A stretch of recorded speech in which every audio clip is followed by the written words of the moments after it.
जय हिंद मेरे डियर साथी, मैं आपका साथी विकास और आज हम देखने वाले हैं डी फार्मा सेकेंड ईयर का। ठीक है, क्या डी फार्मा सेकेंड ईयर का एक प्यारा सा सब्जेक्ट है जिसमें हम क्या बोलते हैं, फार्मेसी लॉ एंड एथिक्स। इसमें हम आज क्या देखने वाले हैं, सेशनल फर्स्ट का जितने आपके इंपॉर्टेंट क्वेश्चन है, कितना सेशनल फर्स्ट के जितने आपके इंपॉर्टेंट क्वेश्चन है उसे हम पूरा इसमें आज देखेंगे एकदम अच्छे तरीके से। ठीक है, ये देखा जाए तो टोटल 3 सेशनल होता है, sessional first, sessional second, sessional third, जैसे फर्स्ट ईयर में हुआ था। ये सेशनल फर्स्ट का जितने इंपॉर्टेंट क्वेश्चन वो है, यदि आप तीनों सेशनल अच्छे से अटेम्प्ट करते हैं तो आपको बोर्ड में कोई पास करने से रोक नहीं सकता। ठीक है, तो इसमें सेशनल फर्स्ट का ये सामने आपका एक प्यारा सा पेपर है, इसे देखा जाएगा कैसे क्वेश्चन आता है, कितने नंबर का आता है, ये सारी चीजें कितने घंटे का आता है, सब कुछ हम डिटेल में देखने वाले हैं। तो चलिए स्टार्ट करते हैं, आपका क्वेश्चन की तरफ रुक करते हैं। तो ये आपके सामने ये देखिए प्यारा सा क्वेश्चन है। यदि डी फार्मा सेकेंड ईयर का टाइमिंग की बात की जाए तो टोटल 1 घंटा 30 मिनट मिलता है, यानी 1.5 घंटा में आपको क्वेश्चन को पूरा अटेम्प्ट करना रहता है। मैक्सिमम मार्क की बात की जाए तो टोटल 40 नंबर का ये होता है। ठीक, ये सेशनल फर्स्ट है, लॉ एंड एथिक्स यानी फार्मेसी लॉ एंड एथिक्स है। यहाँ कॉलेज को नाम को हिडन कर रखा है। अब हम चलते हैं अपने पार्ट की तरफ। देखा जाए तो सेशनल में टोटल 3 पार्ट होते हैं, sessional part A, part B, part सी।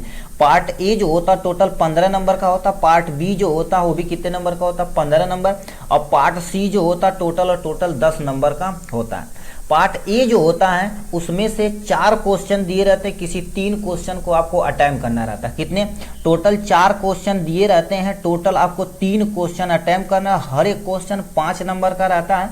इस तरह से देखा जाए तो आपका टोटल 15 नंबर बन जाता है। ठीक, तो चलिए सबसे पहले पार्ट फर्स्ट के जितने क्वेश्चन उसे हम देख लेते हैं।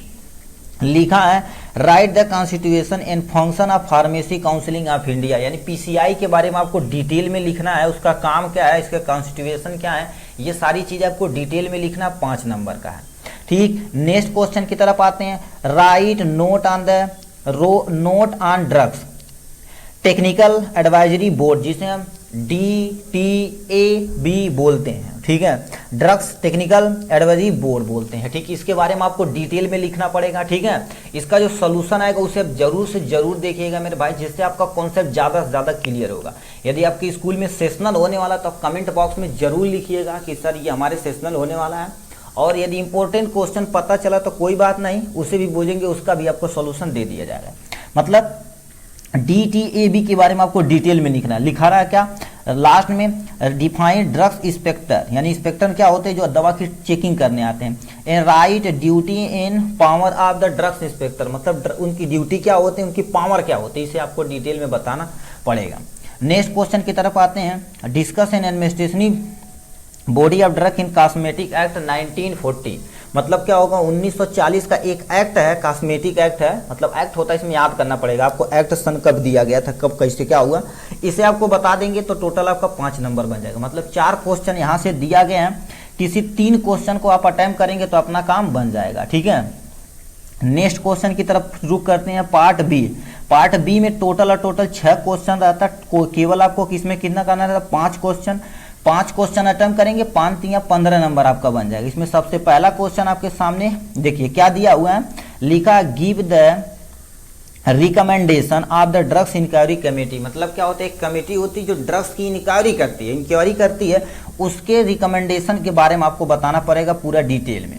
ठीक, तो कम से कम 1 पेज, इसमें आधा पेज आपको भरना ही भरना रहेगा। नेक्स्ट क्वेश्चन क्या लिखा है, लिखा है ड्यूटी ऑफ PCI इंस्पेक्टर, मतलब PCI जो इंस्पेक्टर होती है उनकी ड्यूटी क्या होती है। ठीक है, PCI इंस्पेक्टर पूछा, ड्रग्स इंस्पेक्टर नहीं, PCI इंस्पेक्टर की ड्यूटी बतानी, जो कॉलेज वॉलेज के बारे में आपको देखते हैं कि इन्हें अप्रूवल करना है या नहीं, ये सारी चीजें हैं।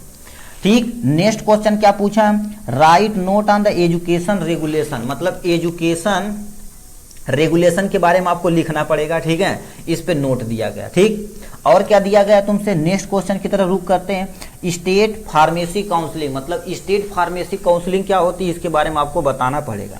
नेक्स्ट क्वेश्चन क्या लिखा है, लिखा है right A note on the government analytical and duty, मतलब क्या होता है, गवर्नमेंट एनालिटिकल ड्यूटी आपको बारे में बताना पड़ेगा। ये भी टोटल कितने नंबर का है, 3 नंबर का है। नेक्स्ट की तरफ रुक करते हैं। क्या रखा है, एक्सप्लेन ड्रग्स कंसुलेटिव कमेटी, मतलब कंसुलेटिव कमेटी होती है जो ड्रग्स के बारे में आपको काउंसुलेट करती है। ठीक है, उसके बारे में आपको बताना पड़ेगा। ठीक, अब नीचे आते हैं तुम्हारे पास, नीचे जितना है पार्ट सी, ये जितने भी क्वेश्चन है सब तुम्हारे एक एक नंबर के हैं। इसमें एमसीक्यू भी हो सकता है, फिल इन दी ब्लैंक भी हो सकता है, या वन वर्ड में आंसर भी हो सकता है। तो हमसे पहले पूछा है the first PCI constitute in year, मतलब जो पीसीआई पहली बार कब कंस्टिट्यूट हुई थी उसके बारे में, उसका सन तुम्हें बताना पड़ेगा। ठीक है, अब यहां से लिखा father of pharmacy education in India, ये आपको बारे में बताना पड़ेगा। ठीक है, कौन है? सीपी चोपड़ा का नाम सुने होंगे। ठीक है, वो चीज है यहाँ पर लिख देना है। लिखा है minimum qualification of registered at a pharmacist, ये कमेंट बॉक्स में लग जा लिख के दिखाइए। क्या रखा है कि फार्मासिस्ट रजिस्ट्रेशन के लिए मिनिमम क्वालिफिकेशन क्या होनी चाहिए, उसे आपको लिखना है। और लास्ट में तुमसे क्या लिख रखा है? सीजीएमपी लिखना है आपको इसमें। ठीक, और next question MCQ, drugs inspector of appoint by, किसके द्वारा अपॉइंट किया जाता है? स्टेट गवर्नमेंट या सेंट्रल गवर्नमेंट या बोथ ऑफ दीज या नन ऑफ दीज, किस पे करना, इसे आप बता देंगे, काम बन जाए। लिखा है education regulation 1948 maintain pharmacy regulation in India, true and false, ये बताना है कि मतलब क्या रखा, एजुकेशन जो रेगुलेशन की गई थी 1948 में की गई थी कि नहीं, यस और नो, यदि यस है तो ट्रू, नहीं है तो नो, मार देंगे, काम खत्म। ठीक, फार्मेसी एक्ट है 1948, मतलब फार्मेसी एक्ट 1948 में आया था कि नहीं, ये तुमको बताना है ट्रू एंड फॉल्स में। यानी फुल नेम ऑफ पीसीआई का फुल नेम आपको लिख देना है। और शेड्यूल C1 और C1 ड्रग्स में क्या होता है, इसे शेड्यूल सुने होंगे ना, ड्रग्स की शेड्यूलिंग होती है, उसी शेड्यूल के आप आपको देंगे। ठीक है, कुछ ड्रग ऐसे होती है विदाउट प्रिस्क्रिप्शन आप दे नहीं सकते, जिसे हम शेड्यूल एच बोलते हैं। ठीक, तो वो सारी चीजें आपको याद रखनी पड़ेगी। नेक्स्ट क्वेश्चन क्या पूछा है तुमसे, सेंट्रल रजिस्ट्रेशन मेंटेन बाय, जो सेंट्रल रजिस्ट्रेशन होता है किसके द्वारा मेंटेन किया जाता है? सेंट्रल काउंसिलिंग के द्वारा, AICTE के द्वारा, या medical counselling of India, state counselling, मतलब किसके द्वारा किया जाता है, इसमें आपको टिक लगा देना है। ठीक है, ये था टोटल, और टोटल आपके जितने भी क्वेश्चन थे हमने सबको कंसीडर कर लिया इसके अंदर। ठीक है, इसके बाद नेक्स्ट वीडियो आएगा इसी के सोल्यूशन के साथ। आज के लिए बस इतना ही, फिर मिलेंगे नेक्स्ट वीडियो में नेक्स्ट टॉपिक के साथ। तब तक के लिए bye bye and take care.